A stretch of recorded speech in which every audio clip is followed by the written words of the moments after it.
Hello everyone. Today we're going to be solving systems with 3 variables. Um, it is a long process. It's not really difficult, but you do have to pay close attention to details. One of the big things that we're going to do is follow these 4 steps. And even though it's 4 steps, it turns into a way bigger problem than this. So make sure you're following it and learning this process. It will make it a lot easier. First thing we're going to do is we're going to change some of these labels.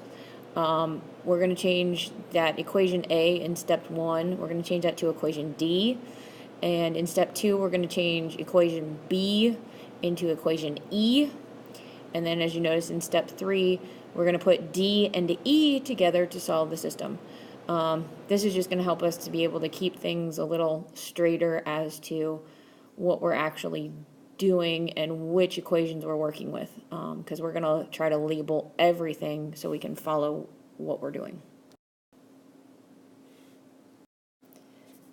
Okay, so step 1 tells us to determine which 2 equations we can put together to eliminate one of the variables quickly and easily.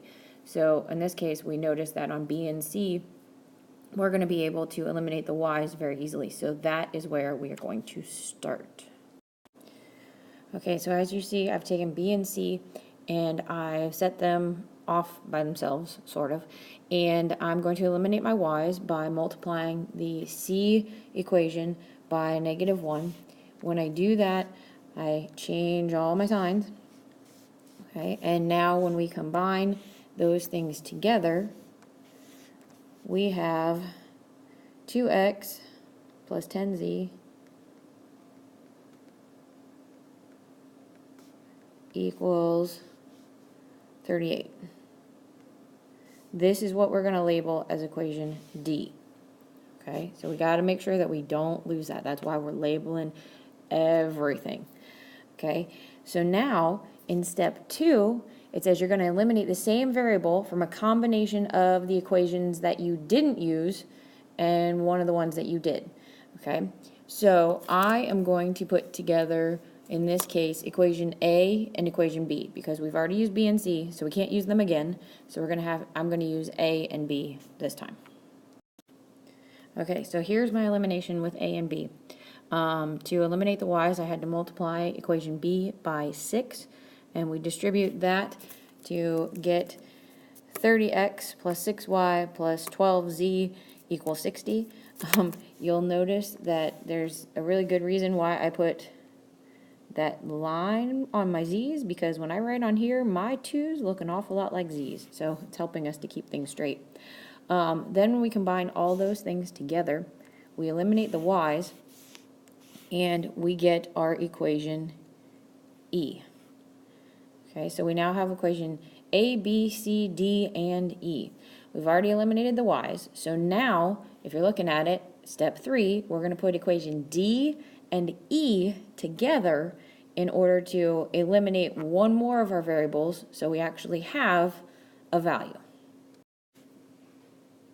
And now we finally eliminate the x's as well, because we've got 2x plus 10z equals 38, and 32x plus 21z equals 52. So we've got our 2 equations. The easiest one to get rid of is to be able to turn the 2 into a -32, so we can eliminate those x's. So that's what I did, and just multiplied by -16 on equation D. And then we distribute, combine all our like terms, and we finally have that z equals 4. Now that we know that z equals 4, we can put that value into either equation D or E, because all these have our x's and z's.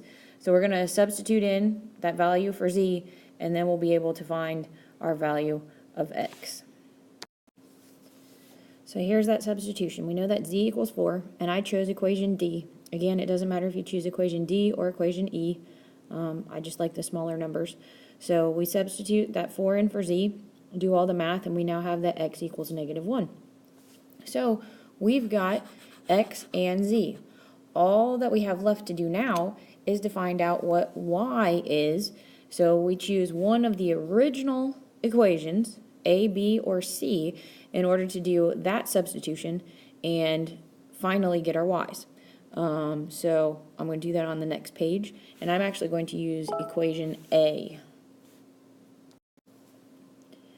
Here I've substituted in my x value of -1, my z value of 4, and just solved. So we combine our like terms, we get down to -6y plus 34 equals -8.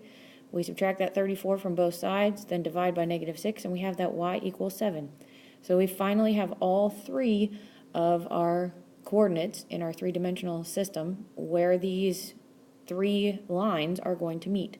The last thing that you need to do is write your final answer in what is called an ordered triple. It's not an ordered pair because there's three of them, so it's an ordered triple. So you just put it in X, Y, Z order. So X was -1, Y was 7, and Z was 4, and that will be your final answer.